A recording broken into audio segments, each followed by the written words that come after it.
গেল ২৪ ঘন্টায় টানা বৃষ্টিতে পানি বেড়ে লক্ষ্মীপুর ও নোয়াখালীর বন্যার অবনতি হয়েছে। ফেনী, কুমিল্লা থেকে পানি নামতে শুরু করায় এই জেলার অনেক এলাকা নতুন করে প্লাবিত হয়েছে। তবে উন্নতি হচ্ছে কুমিল্লা, ব্রাহ্মণবাড়িয়া ও ফেনীর বন্যা পরিস্থিতি।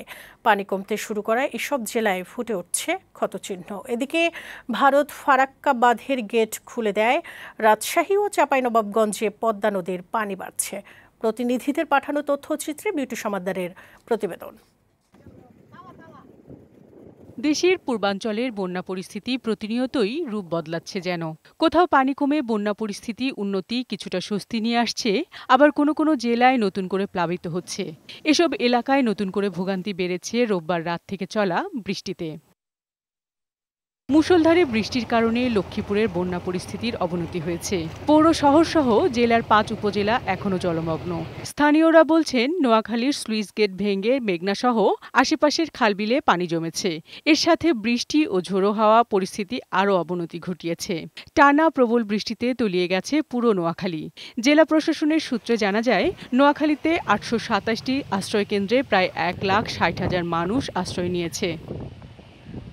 টানা বৃষ্টি ও ডাকাতিয়া নদীর পানি বেড়ে প্লাবিত হয়েছে চাঁদপুরের শাহরাস্তি উপজেলার নিম্নাঞ্চল। এতে উপজেলার প্রায় ৫০,০০০ মানুষ পানিবন্দী হয়ে পড়েছে। আমার মারে মাত্র আশ্রয় কেন্দ্রে রাখিয়েছে, এখন ১৯টা ফ্যামিলি এই বাড়ি থেকে গ্রামের থেকে আশ্রয় কেন্দ্রে চলে গেছে। গরু লো গোতান লো ছোট হুলাইন ছাবালো গড় হড়ি রয়েছে, কোন রকম তিনি দুগা খাই জীবন বাঁচাইতাম আছি। গোমতীর বাঁধভাঙা পানি বুড়িচং, ব্রাহ্মণপাড়া উপজেলার বিস্তীর্ণ এলাকায় প্রবেশ করেছে। এতে পানিবন্দী মানুষের সংখ্যা বেড়েছে। গোমতী নদীর পানি মঙ্গলবারও বিপদসীমার ৪৭ সেন্টিমিটার উপর দিয়ে প্রবাহিত হয়।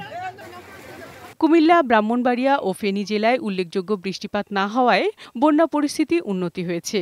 বন্যার পানি নেমে গেলেও ভোগান্তি নতুন করে বাড়িয়েছে বন্যার ক্ষত।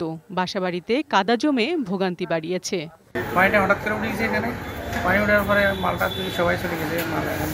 এক এক দোকানে মনে করেন আপনি ১০০ বস্তা ১৫০ বস্তা আলুর বস্তা, এক এক আলুর বস্তা মনে হবে ৩,০০০ টাকা ৪,০০০ টাকা তুলে অনেক টাকা ক্ষতি হয়েছে, লোকসান করতে আমরা হয়েছে।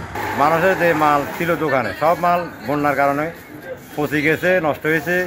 তরকারি কোনো কিছু পাওয়া যাচ্ছে, এখানে বাজারে অনেক কিছু পাওয়া যাচ্ছে না।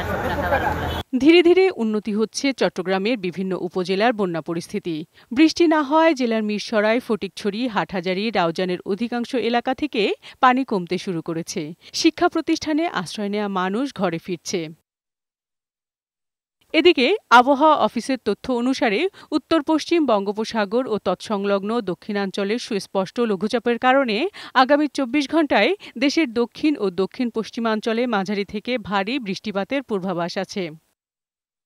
বিউটি সমাদ্দার, বৈশাখী সংবাদ।